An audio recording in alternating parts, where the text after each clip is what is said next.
Welcome all of you.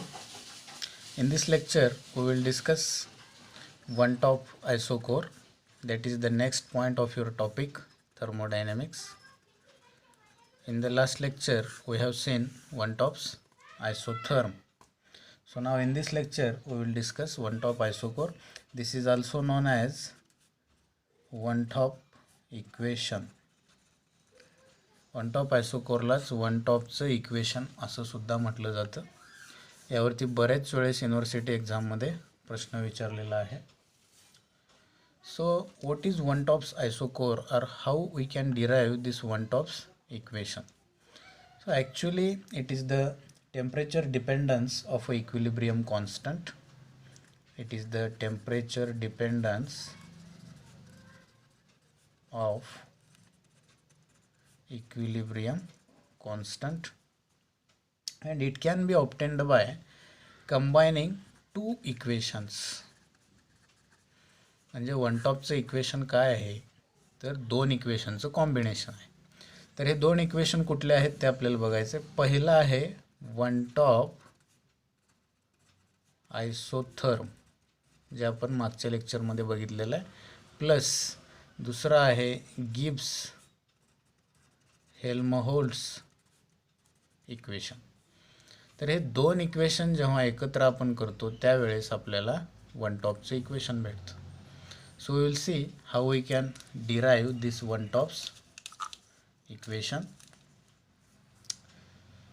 So the van't Hoff isotherm is we can give like this one, delta G0 is equal to minus RT ln KP.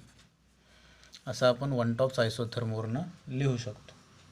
Now we have to differentiate this equation with respective T, that is temperature, आणि त्यावेळेस आपल्याला constant ठेवायचं आहे pressure. जेव्हा आपण या इक्वेशनचं differentiation करतो टी सोबत, pressure is constant, that time it is ddt of delta G0 at a constant pressure that is equal to. आता जेव्हा आपण या इक्वेशनचं डिफरन्शिएशन करतो आहे त्यावेळेस इथं तुम्हाला दोन टर्म्स दिसतील. एक असेल मायनस RT आणि दुसरे असेल ln KP. तर ही यू कन्सिडर करायचं आणि हे व्ही कन्सिडर करायचं. जेव्हा यू कॉन्स्टंट असेल तेव्हा व्हीचा डेरिव्हेटिव्ह घ्या, आणि जेव्हा व्ही कॉन्स्टंट असेल तेव्हा यूचा डेरिव्हेटिव्ह आपल्याला घ्यायचा आहे. या सूत्रानुसार आपल्याला डिफरन्शिएशन करायचं आहे विथ रिस्पेक्टिव्ह टेम्परेचर आणि कॉन्स्टंट ठेवायचं आहे पी. आता पहिल्याचा आपण डेरिव्हेटिव्ह घेऊया. इट इज मायनस आर, टीचा derivative with respective T it is 1, म्हणून as it is minus R, आणि कॉन्स्टंटला कॉन्स्टंट म्हणजेच ln KP as it is. परत आता ln KPचा डेरिव्हेटिव्ह घ्यायचा आणि ही टर्म कॉन्स्टंट ठेवायची, minus RT as it is, आणि डेरिव्हेटिव्ह घ्यायचा कोणाचा, दुसऱ्या टर्मचा, म्हणून ddt ऑफ ln KP. त्यावेळेस कोण कॉन्स्टंट असेल, pressure. So this is the equation number 1, ज्याच्यामध्ये KP काय आहे, equilibrium constant. Equilibrium constant. Now multiply this above equation by T, multiply by temperature T. After multiplication we will get T into ddt of delta G0 at a constant pressure that is equal to, आता minus RT येईल आणि ln KP minus इथं RTचा वर्ग होईल कारण RT इथं already आहे, आणि हा factor as it is ddt of ln KP at a constant pressure. तर अशा प्रकारचं इक्वेशन आपल्याला भेटेल. याला द्या इक्वेशन नंबर 2. आता हे इक्वेशन भेटल्यानंतर तुम्ही जर विचार केलात ही मधली टर्म नक्की काय आहे, तर तुमच्या लक्षात येईल मधली टर्म आहे delta G0, that is minus RT ln KP, जे आपण इथं सुद्धा बघितलेलं आहे. म्हणून मी लिहू शकतो T into ddt of delta G0 at a constant pressure is equal to delta G0 standard condition minus RT square, आणि as it is ddt of ln KP constant असेल प्रेशर. तर अशा प्रकारचं इक्वेशन आपल्याला भेटेल. याला द्या इक्वेशन नंबर 3. आता हे 3 इक्वेशन झाल्यानंतर आता आपलं दुसरं इक्वेशन आपल्याला घ्यायचं आहे, गिब्स हेल्महोल्ट्ज इक्वेशन. तर हे इक्वेशन काय आहे आपण पूर्वी बघितले, delta G0 is equal to delta H0 plus T into D D T of delta G0. Constant कोण असतो? प्रेशर. तर हे आहे गिब्स हेल्महोल्ट्जचं इक्वेशन. यालाच थोडंसं जर रिअरेंजमेंट जर करून आपण लिहिलं, याच इक्वेशनला थोडंसं आपल्याला रिअरेंज करायचं. या इक्वेशनमधल्या term delta G0 Gibbs free energy at standard condition, delta H0 enthalpy change. Now we can write by rearranging T into D D T of delta G0 at a constant pressure is equal to, काय करतो आहे मी rearrangement, फक्त वजाबाकी delta G0, त्यातनं हे समीकरणाच्या एका साईडला आहेत, डेल्टा Hला फक्त त्या बाजूला घेऊन जातो आहे. So it will become minus delta H0 and suppose this is equation number your 5. आता तुम्हाला कंपॅरिझन करायचं आहे इक्वेशन नंबर 5 आणि इक्वेशन नंबर 3, जे की इथं आपण लिहिलेलं आहे. तर 5 आणि 3ला का कम्पेअर करायचं आहे, तर त्याची लेफ्ट हँड साईड इक्वल आहे, T into D D T of delta G0 at constant pressure. Left hand side equal असल्यामुळं आपल्याला हे 2 इक्वेशन कम्पेअर करायचे आहेत. कंपॅरिझन केल्यानंतर काय इक्वेशन तयार होईल बघा. Left hand side is same, delta G0 is also same, only you have to correlate this factor, that is this one and this one. So you can write delta H0 is equal to RT square d dt of ln Kp at a constant pressure. जेव्हा आपण equate करतो त्यावेळेस आपल्याला कुठलं equation भेटतं, delta H0 ची किंमत. आता हा डेल्टा H0 काय आहे, it is nothing other than the enthalpy in standard condition and it is not different than the delta H. So it is delta H is equal to delta H0. Now you can put here delta H instead of delta H0. So equation will be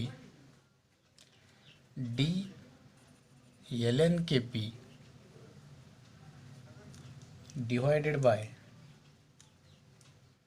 किंवा तुम्ही इथं असं सुद्धा करू शकता, RT square D D T, RT square D D T of ln Kp at constant pressure is equal to delta H.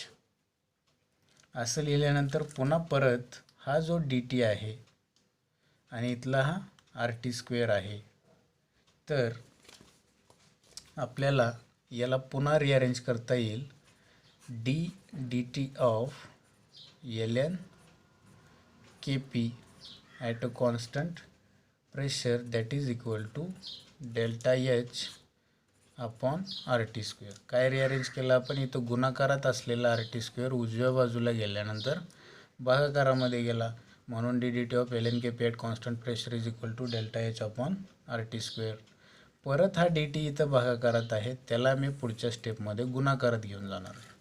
बघा काय change होईल, D ln Kp at constant pressure that is equal to delta H upon RT square into D T. आणि हे equation जेव्हा आपल्याला भेटतं equation number 6, त्यावेळेस या इक्वेशनला आपल्याला इंटिग्रेशन करायचं आहे. जर का delta H is independent on temperature, that is it remains constant over a range of temperature, that means from particular limit, at that time we can integrate it. So now in the next step we can integrate the above equation and then we will see what is the change. So your equation is d ln Kp is equal to delta H upon RT square into D T. याचं integration करत असताना याचं limit काय असणार आहे, Kp1 to Kp2 delta H by RT square constant, so it is T1 T2. So these are the limits. Suppose this is equation 7. तर याचं integration केल्यानंतर integration and d l n k p, तर याचं simply l n k p येईल, upper limit minus lower limit.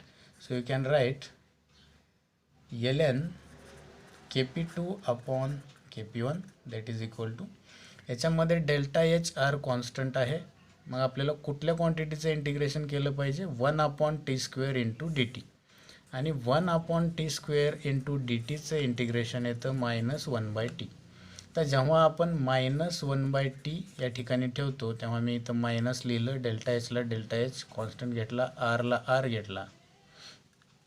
So minus delta h by r totally become constant, आणि हा आलेला त्याचं integration as it is 1/t शिल्लक राहिलेला इथलं, म्हणून मी या ठिकाणी 1/t घेतलं आणि लिमिट्स अप्लाय केले T1 to T2. So that is the integration of this factor.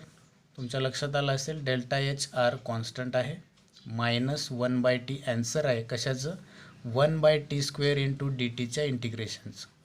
So in this way you can write here. Now put up the upper limit minus lower limit, this one as it is, ln kp2 upon kp1 is equal to minus delta h by r. It become upper limit 1 upon t2 minus lower limit 1 upon t1. आता हे minus जर remove करायचं असेल तर तुम्ही 1 upon t1 minus 1 upon t2 असं सुद्धा घेऊ शकता. तर या फॅक्टरला इथं नॅचरल लॉग आहे, मी याला सिम्पल लॉगमध्ये कन्वर्ट करतो. 2.303 RT 2.303 KP2 अपॉन KP1 या फॅक्टरनं आपण कन्वर्ट केलं, इथं simple log to the base 10 येईल. That is equal to minus delta h by r, याचा LCM आला T1 T2, T2 न याला भागलं T1, so T1 minus T1 न याला भागलं T2 ॲन्सर आलं, त्याच्यानं गुणलं T2. Then you can remove now this factor. So it is 2.303 log to the base 10 KP2 upon KP1 that is equal to, मी आता याला प्लसमध्ये लिहितो आहे डेल्टा एच बाय आर, मग इथं येईल T2 minus T1 upon T1 into T2. हा तिथं आपल्याला झालेला चेंज दिसून येईल. त्यानंतर जर का मला फक्त एवढ्या क्वांटिटीची किंमत लिहायची असेल तर log to the base 10 KP2 upon KP1 that is equal to delta H upon 2.303 R T2 minus T1 into T1 into T2. तर आपण या इक्वेशनपर्यंत येऊन पोचतो. त्याने थोडेसे आपण लहान चेंज केलेले आहेत, काही ठिकाणी इक्वेशन रिअरेंज केलेले आहेत. तर आपल्याला शेवटी जे इक्वेशन भेटतं ते म्हणजे log KP2 upon KP1 is equal to delta H upon 2.303 R T2 minus T1 upon T1 T2, where KP1 and KP2 are equilibrium constants at temperature T1 and temperature T2. या दोन terms, delta H enthalpy change असेल. So this is the integrated form of van't Hoff's isochore, and this equation is useful to determine the equilibrium constant at any other temperature. So in this way we can derive the equation, and this equation is known as one top equation. So the remaining part of your topic thermodynamics, so we will continue in our next lecture. Thank you.